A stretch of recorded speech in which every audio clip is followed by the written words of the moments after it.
Good morning everyone and नमस्कार। मैं हूं शिवम सिंघल, एग्री ट्रेनर, और स्वागत करता हूं आप सभी लोगों का एक बार फिर से हमारे एग्री ट्रेनिंग प्रोग्राम में। दोस्तों, काफ़ी डिमांड आ रही थी कि तरबूज की फसल में वेस्टेज के एग्रीकल्चर प्रोडक्ट्स को हम किस प्रकार से प्रयोग कर सकते हैं। तो इसी विषय को आज हम लोग डिटेल में चर्चा करने वाले हैं। इससे पहले कि हम स्टार्ट करें, अगर आपने चैनल को सब्सक्राइब नहीं किया है तो सब्सक्राइब कर लीजिए एंड बेल आइकन को जरूर प्रेस कर लीजिए, जिससे कि नए नोटिफिकेशंस आपको टाइम टू टाइम मिलते रहें। चलिए स्टार्ट करते हैं कुछ बेसिक्स के साथ। तरबूज की फसल एक ऐसी फसल है जो कि मेनली इसके फ्रूट के लिए उगाई जाती है, जो कि साइज में काफी बड़ा होता है। इसका जो फ्लैश है वो अंदर से लाल या पिंक कलर का रहता है और इसके अंदर काफी काले रंग के बीज रहता है। हालांकि आज के समय में हम देखते हैं सीडलेस वैरायटीज भी आ चुके हैं। जब आप तरबूज खाएंगे तो आपके मुंह में कोई भी बीज नहीं आएगा। और तरबूज एक ऐसा फल है जो कि सिर्फ फल के लिए ही नहीं बल्कि इसके जूस के तौर पे भी यूज किया जाता है। जूस काफी अच्छा रहता है हेल्थ के लिए एंड काफी बेवरेजेस में इसको एज अ इंग्रेडिएंट भी मिक्स कर लिया जाता है। हमारी कंट्री में अगर मेजर प्रोड्यूसिंग स्टेट्स की बात करें तो उत्तर प्रदेश, आंध्र प्रदेश, महाराष्ट्र, कर्नाटका, वेस्ट बंगाल, उड़ीसा, मध्य प्रदेश, तमिलनाडु और हरियाणा, ये कुछ स्टेट्स हैं जो कि मेजर प्रोड्यूसिंग स्टेट्स हैं हमारी कंट्री में, जहाँ पे कि ज्यादा तरबूज की खेती होती है। अगर मौसम की बात की जाए तो तरबूज एक गर्म मौसम की क्रॉप है, वार्म सीजन क्रॉप है, जो कि मेनली सब ट्रॉपिकल एंड हॉट एरिड वाले क्षेत्रों में ही की जाती है। अर्थात यहाँ से हमें ये समझना है कि ये फसल अगर हमें करनी है तो हमें मेक श्योर करना पड़ेगा कि वहाँ पे सर्दी वाली कंडीशंस बिल्कुल भी ना हो, क्योंकि पाला इस फसल के लिए बहुत हानिकारक रहता है, जो कि फसल को बर्बाद कर देता है। हालांकि जब फल के पकने का समय आता है तो उस समय पे दिन गर्म और रातें अगर ठंडी हो तो फल में शुगर का कंटेंट इंप्रूव करने के लिए वो बहुत अच्छा रहता है। यहाँ से हमारे लिए एक चीज समझना बहुत इंपॉर्टेंट है कि अगर अलग अलग स्टेट्स में तरबूज की फसल हो रही है तो किसी भी स्टेट में तभी होगी जब वहां पे से सर्दी वाली कंडीशंस चली जाएंगी। मान लीजिए हम यूपी की बात करेंगे तो सर्दी को जाने में फरवरी तक भी लग जाएगा। तो हो सकता है फरवरी लास्ट मार्च में फिर तरबूज की फसल यूपी के अंदर हो, ताकि जब पाला वगैरह उसके ऊपर ना पड़े। जहां तक साउथ इंडिया की बात है तो वहां पे ये वाली कंडीशंस जल्दी चली जाएंगी। तो जनवरी में, जनवरी लास्ट में, वहाँ पे इन महीनों में भी इसकी फसल शुरू की जा सकती है, क्योंकि उस समय पे वहाँ पे कोई पाले वगैरह की समस्या नहीं रहती है। अगर मिट्टी की बात करें तो इसको सैंडी, सैंडी लोम, इस प्रकार की सॉइल्स के अंदर किया जा सकता है। इवन ब्लैक सॉइल्स में भी इसको उगाया जा सकता है, जहाँ पे कि ऑर्गेनिक मैटर का कंटेंट अच्छा हो। लेकिन तरबूज की फसल एक डिमांडिंग क्रॉप है, इसको न्यूट्रिएंट्स की आवश्यकता तो काफी पड़ती ही है, साथ में पानी की आवश्यकता भी बहुत ज्यादा पड़ती है। तो आम तौर पे देखने के लिए मिलता है कि ये फसल वहां पे उगाई जाती है जो कि नदियों के किनारे के क्षेत्र होते हैं। रिवर बेड्स के किनारे लगाई जाती है फसल को, एलुवियल सॉइल्स में इसको यूज किया जाता है एंड वहां पे इसकी फिर पैदावार भी हमें अच्छी देखने के लिए मिलती है। जैसे यूपी है तो यूपी में गंगा जी के किनारे का जो क्षेत्र है वहां पे इसको हम देख सकते हैं, या बाकी किसी स्टेट में अदर किसी रिवर के किनारे हम ये फसल देख सकते हैं। पीएच लेवल की बात करें तो अगर वो 6 से 7.5 के बीच रहे मिट्टी का, तो वाटरमेलन की खेती के लिए, उपज के लिए बहुत अच्छा रहता है। दो तरीके से हम तरबूज की खेती कर सकते हैं, या तो हम सीधा बीज को ही खेत में लगा दें और पौधा धीरे धीरे ग्रोथ कर जाएगा, या फिर दूसरा तरीका होता है कि हम पहले नर्सरी लगा लें, पौध को तैयार कर लें एंड देन पौध को ट्रांसप्लांट करें मेन फील्ड में। दोनों ही तरीकों के अपने अलग अलग फायदे हैं। हालांकि अगर प्रोडक्शन की बात की जाए कि दोनों में से प्रोडक्शन किस में ज्यादा होगा, तो प्रोडक्शन आमतौर पे दोनों में बराबर ही रहता है। फायदा बस ये है कि मान लीजिए अगर हमारा खेत तैयार नहीं हुआ है, वहाँ पे कोई फसल चल रही है, या फिर अभी वो बीज लगाने के लिए तैयार नहीं है, तो कोई किसान इतने में नर्सरी तैयार कर सकता है, खेत तैयार करेगा, बाद में उसको ट्रांसप्लांट कर लेगा नर्सरी से पौध को वहाँ पे। लेकिन जब हम पौध को ट्रांसप्लांट करते हैं तो तरबूज की जो जड़ें होती हैं वो काफ़ी सॉफ्ट रहती हैं, पौधा काफ़ी नाजुक रहता है और हमें बहुत ज़्यादा प्रिकॉशंस की ज़रूरत पड़ती है, तो वही लोग ये ट्रांसप्लांटिंग वाला काम कर सकते हैं जो पूरे एक्सपर्ट हों। अदरवाइज पौध को डैमेज हो जाता है और फिर हमारी पैदावार अच्छी नहीं हो पाती है। तो एक तरफ नुकसान भी है और कुछ फायदा भी है कि हाँ, हमें कुछ टाइम मिल जाता है। तो ऐसे में एक्सपर्ट लोग ही ट्रांसप्लांटिंग वाला काम करते हैं। अदरवाइज अगर हम बीज को भी डायरेक्टली मिट्टी में लगा ले तो कोई दिक्कत नहीं है, वहां पर भी अच्छी पैदावार आ जाती है। अब यहाँ पे हम स्टार्ट करते हैं प्रोडक्ट्स के बारे में, और सबसे पहली बात आती है स्टेप नंबर 1 की, जो कि है कि अगर हम खेत तैयार कर रहे हैं तो मिट्टी में शुरुआत में क्या डलवा सकते हैं। Basal application during field preparation. जब खेत तैयार करवाया जाता है तरबूज की फसल के लिए, तो हमें इंश्योर करना पड़ता है कि इसके लिए हमें मिट्टी चाहिए भुरभुरी और जिसकी वाटर होल्डिंग कैपेसिटी बहुत अच्छी हो, क्योंकि पानी की आवश्यकता बहुत ज़्यादा है। तो गोबर की खाद भी रिकमेंड की जाती है शुरू में। अगर हम सुझाव की बात करें तो 10 से 15 टन प्रति एकड़ तक हम गोबर की खाद डाल सकते हैं। अब उतनी किसान को मिल पाती है कि नहीं मिल पाती है, वो अलग मुद्दा है। वेस्टीज के प्रोडक्ट्स की बात करें तो यहाँ पे हम agri humic granules, agri protect and agri 82 का प्रयोग करवा सकते हैं। 1 एकड़ के लिए एग्री ह्यूमिक ग्रैन्युअल्स की मात्रा 5 किलो रहती है, एग्री प्रोटेक्ट 300 से 500 ग्राम रहता है एंड एग्री 82 150 ml रहता है। तो ये जो तीनों ही प्रोडक्ट हैं, इनको हम गोबर की खाद में मिला के भी प्रयोग करवा सकते हैं। और या फिर अगर हमें गोबर की खाद अवेलेबल नहीं हो पा रही है तो ऐसे में हम इनको किसी फर्टिलाइजर में मिला के भी प्रयोग करवा सकते हैं।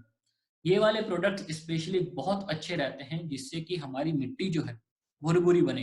ह्यूमिक का बहुत इंपॉर्टेंट रोल है मिट्टी की उर्वरक क्षमता बढ़ाने में, उसको भुरभुरा बनाने में। 82 का बहुत इंपॉर्टेंट रोल है वाटर होल्डिंग कैपेसिटी को इम्प्रूव करने में, ताकि तरबूज की फसल वहां पे अच्छी की जा सके।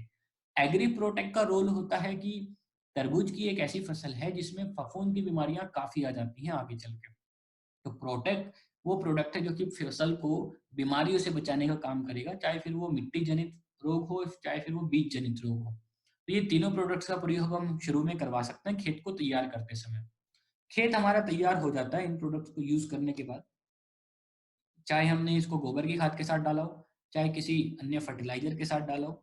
खेत तैयार है तो उसके बाद अगर हम चाहे तो डायरेक्टली बीज लगा सकते हैं, तो हम सीड ट्रीटमेंट कर सकते हैं। या फिर कुछ लोग जो नर्सरी लगाते हैं, नर्सरी से पौध को उखाड़ के ट्रांसप्लांट करते हैं, तो वो पौध उपचार भी कर सकते हैं। तो यहाँ पे 2 ऑप्शन हम लोगों के पास हैं कि अगर हमें बीज उपचार करना है, तो हम बीज उपचार कर लें एग्री ह्यूमिक और एग्री प्रोटेक्ट के साथ में। एग्री ह्यूमिक की मात्रा रहती है 5 ml प्रति किलो, एग्री प्रोटेक्ट की मात्रा रहती है 5 ग्राम प्रति किलो। तो डायरेक्टली हम बीज के ऊपर कोटिंग कर सकते हैं। हालाँकि अगर हमें थोड़ा बहुत पानी की आवश्यकता पड़े ताकि अच्छे से ये प्रोडक्ट्स मिक्स हो जाएँ बीज के साथ, तो हम उसका भी प्रयोग कर सकते हैं ज़रूरत के हिसाब से। दूसरी तरफ अगर हमें पौध उपचार करनी है तो हम इन प्रोडक्ट्स का सॉल्यूशन बना सकते हैं। एग्री ह्यूमिक 5 ml प्रति लीटर के हिसाब से, एग्री प्रोटेक्ट 5 से 10 ग्राम प्रति लीटर के हिसाब से। तो सॉल्यूशन हमने बनाया, पौध को उखाड़ा नर्सरी से, जड़ों को उसमें 10 से 15 मिनट के लिए डिप किया एंड देन फिर हमने उसकी रोपाई कर दी, ट्रांसप्लांटिंग कर दी। तो अगर हम बीज उपचार कर रहे हैं तो हमें फायदा मिलेगा कि बीजों का अंकुरण बहुत अच्छे से होगा, उसका जमाव बहुत अच्छे से होगा, बीज जनित रोग नहीं आएंगे हमारी फसल में। जड़ों का अगर हम उपचार कर रहे हैं तो भी जड़ों का विकास अच्छे से होगा, पौधे का जमाव अच्छे से होगा और फिर उसमें मिट्टी से उत्पन्न होने वाले या जड़ों में लगने वाले कोई भी फफूंद के रोग नहीं आएंगे। तो दोनों ही ऑप्शन हमारे पास हैं। आपने बीज उपचार किया, बीज लगा दिया, तब फसल धीरे-धीरे ग्रोथ करनी स्टार्ट करेगी, या आपने जड़ उपचार करके पौध लगा दी तो अब आगे फसल ग्रोथ करना स्टार्ट करेगी। फसल लगाने के बाद आपने एक बार प्लांटिंग हो गई, उसके 15 से 25 दिन के अंतराल पे आप तीसरा स्टेप का प्रयोग करवा सकते हैं और तीसरा स्टेप है कि हम स्प्रे करवा सकते हैं एग्री ह्यूमिक का, एग्री प्रोटेक्ट का और एग्री 82 का। 15 लीटर के टैंक से अगर हम लोग स्प्रे करवा रहे हैं तो उसमें एग्री ह्यूमिक की मात्रा रहती है 30 ml, एग्री प्रोटेक्ट की रहती है 30 ग्राम एंड एग्री 82 की रह सकती है 10 ml तक। ये वाला स्प्रे बहुत इंपॉर्टेंट है। एग्री ह्यूमिक, एग्री 82 जब हम स्प्रे करवाते हैं तो ये इंश्योर करता है कि हमारा जो पौधा है उसकी ग्रोथ बहुत अच्छे से हो, मिट्टी में मौजूद पोषक तत्व उसको अच्छे से मिल जाएं, पौधा जो है वो विभिन्न प्रकार के स्ट्रेस से, तनावों से लड़के अच्छे से ग्रोथ कर सके। 82 एक्टिवेटर, वेटर एंड स्प्रेडर का काम भी करता है। यहाँ पे एग्री प्रोटेक्ट को इसलिए इंक्लूड किया है क्योंकि मैंने आपको पहले भी बताया था कि इसमें फफूंद की समस्याएं काफी आती हैं। तो हो सकता है किसी व्यक्ति ने बीज उपचार में प्रोटेक्ट का प्रयोग ना किया हो या जड़ उपचार में ना किया हो या फिर इवन फर्स्ट स्टेप में मिट्टी में भी ना किया हो, तो इस समय पे वो एग्री प्रोटेक्ट को स्प्रे के माध्यम से प्रयोग करवा सकता है ताकि फसल में आगे जाके बीमारियां ना आए। अगर किसी ने पहले से मिट्टी में और बीज उपचार में प्रोटेक्ट का प्रयोग करवा लिया था तो फिर आप इस स्टेप में प्रोटेक्ट को स्किप भी कर सकते हैं। तो ये आप देख सकते हैं, आपको जैसी भी कंडीशन फील्ड में नजर आती है उस हिसाब से। इसके बाद स्टेप नंबर 4 आता है एंड स्टेप नंबर 4 है प्लांटिंग के 30 से 40 दिन के बाद। ऐसे समय पे हम लोग प्रयोग करवा सकते हैं agri nanotech, agri moss and agri 82 का। अगर हम 15 लीटर के टैंक से स्प्रे कर रहे हैं तो एग्री नैनोटेक की मात्रा हो जाती है 30 ग्राम, एग्री मॉस की 20 ml एंड एग्री 82 की 10 ml। इनको हम जब स्प्रे करते हैं तो हमें सबसे इंपॉर्टेंट बेनिफिट ये मिलता है कि अब यहाँ पे फ्लावरिंग की कंडीशन आने वाली होती है, तो फूल बहुत अच्छे से बने, मेल फ्लावर भी बने, देन फीमेल फ्लावर्स भी अच्छे से बने, उनका पॉलिनेशन अच्छे से हो सके, वहाँ पे फिर फ्रूट अच्छे से बन सके, उसके लिए एग्रीमॉस बहुत इंपॉर्टेंट है। फ्रूट की क्वालिटी बहुत अच्छी बने, उसके लिए नैनोटेक बहुत इंपॉर्टेंट है। उसका साइज अच्छा बने, शेप अच्छी आए, कलर अच्छी आए, फटे नहीं। एग्री 82 वेटर एक्टिवेटर स्प्रेडर का काम करता है। एंड देन इसके बाद बात आती है स्टेप नंबर 5 की, जो कि यूज किया जाता है जब फसल को प्लांट किए हुए लगभग 40-45 दिन हो चुके होते हैं। यहाँ पे हम प्रयोग करवा सकते हैं नैनोटेक गोल्ड और 82 का। 15 लीटर के टैंक से अगर हम लोग स्प्रे कर रहे हैं तो नैनोटेक 30 ग्राम, एग्री गोल्ड 20 ग्राम और एग्री 82 10 ml के हिसाब से हम लोग मिला के उसमें प्रयोग करवा सकते हैं। ये वाला स्प्रे भी जो किया जाता है, ये फ्रूट की quality, size, shape, colour, taste, इन चीजों को इम्प्रूव करने के लिए किया जाता है। उसको किसी मौसम से पड़ने वाले स्ट्रेस से बचाने के लिए किया जाता है। एंड अगर आपने शुरू के 4 स्टेप कर लिए थे प्रयोग, तब ऐसे में आप ये 5वां स्टेप स्किप भी कर सकते हैं।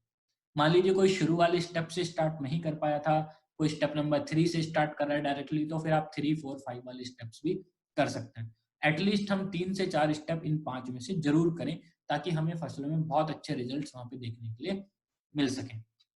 तो दोस्तों, आई होप आज की ट्रेनिंग आप लोगों को अच्छी लगी होगी। आपने काफ़ी कुछ सीखा होगा, आप इसका भरपूर फ़ायदा उठा पाएँगे। इसी प्रकार के सेशंस हम लोग आगे भी लेकर आते रहेंगे। तब तक के लिए आप लोग अपना ध्यान रखिए।